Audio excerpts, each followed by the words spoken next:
Hey, what's up mga tol? Magandang araw, panibagong video tutorial na naman.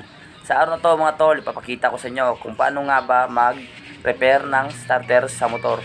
Itong motor nga pala tol, wala itong starter, walang function or walang kuryente na lumalabas. Yan, wala man lang function yung starter relay. Una mga tol, ito-troubleshoot natin yung starter relay.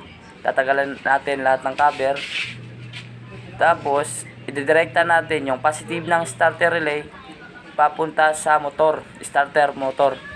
Pag may function naman mga tol, dadako tayo sa switch. Kasi kadalasan nasisira nito mga tol yung switch.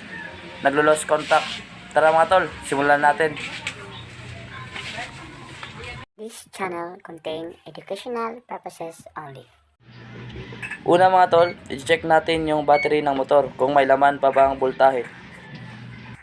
Sa pagtitest ng battery mga tol, para malaman natin yung voltage, dapat yung pulang test proof ilalagay natin sa pula positive ng battery. At yung itim na test proof ilalagay natin sa negative ng battery. May 12.8 voltage pa mga tol. So okay pa yung battery. Next step naman tayo mga tol. So ngayon tol, test natin yung output galing sa battery papunta sa starter relay. Kung may output ba na lumalabas papunta sa starter relay. Yung test probe na negative, lalagay natin sa negative ng battery. Tapos, kukonek natin yung positive papunta sa relay. Yan mga tol, may nakapasok pang 12 volt. So okay pa yan. Okay yung wire na yan, walang lost contact.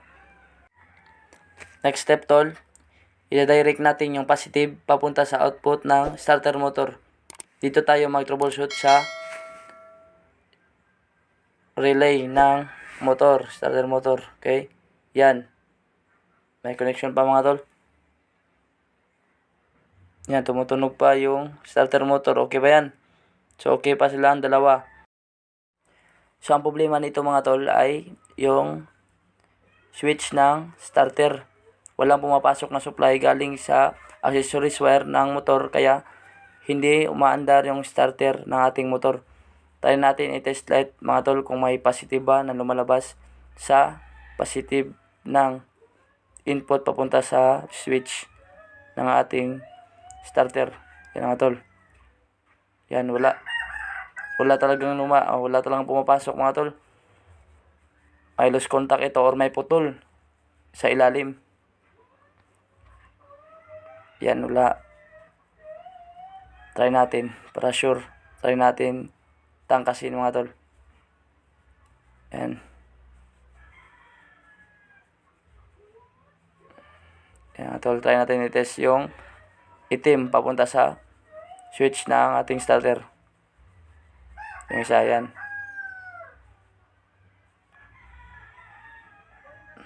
Try natin sa ibang ground. Connect. Yung negative ng test light tol, connect natin sa ground ng ignition coil. Yan, wala talaga tol. Wala talagang pumapasok na positive papunta sa ating switch ng starter. So ang gagawin natin mga tol, kukuha tayo ng supply galing sa accessories wire or mag-jumper tayo galing sa accessories wire. I-connect natin yung positive input papunta sa switch ng ating starter. Tapos i-connect natin sa accessories wire galing sa ignition switch. Itetest muna natin tol kung may positive ba na lumalabas sa ignition switch. Sa pag-test tol, dapat naka-on yung ignition switch natin para masupplyan yung black wire or accessories wire.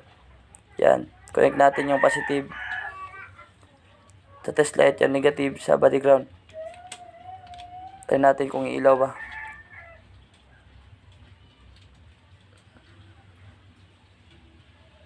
On muna natin mga tol. Tapos tignan natin kung ilaw ba.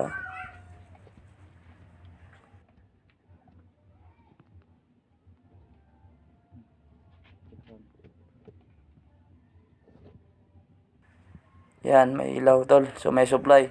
Diyan tayo magja-jumper. Ito wala tong ilaw kasi putol yung wire na yan. Connect natin, i-jumper natin diyan. Galing sa accessories wire papunta sa switch ng ating starter.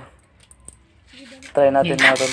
So ayan tol, may supply na yung ating switch. Hindi lang natin mapaandar ng starter motor mga tol kasi naubos natin yung battery nung nag-direct tayo sa relay ng ating motor. Okay tol, maraming salamat. Sana may natutunan kayo sa ating video. Huwag niyong kalimutan mag-like at mag-subscribe. Thank you. Bye-bye.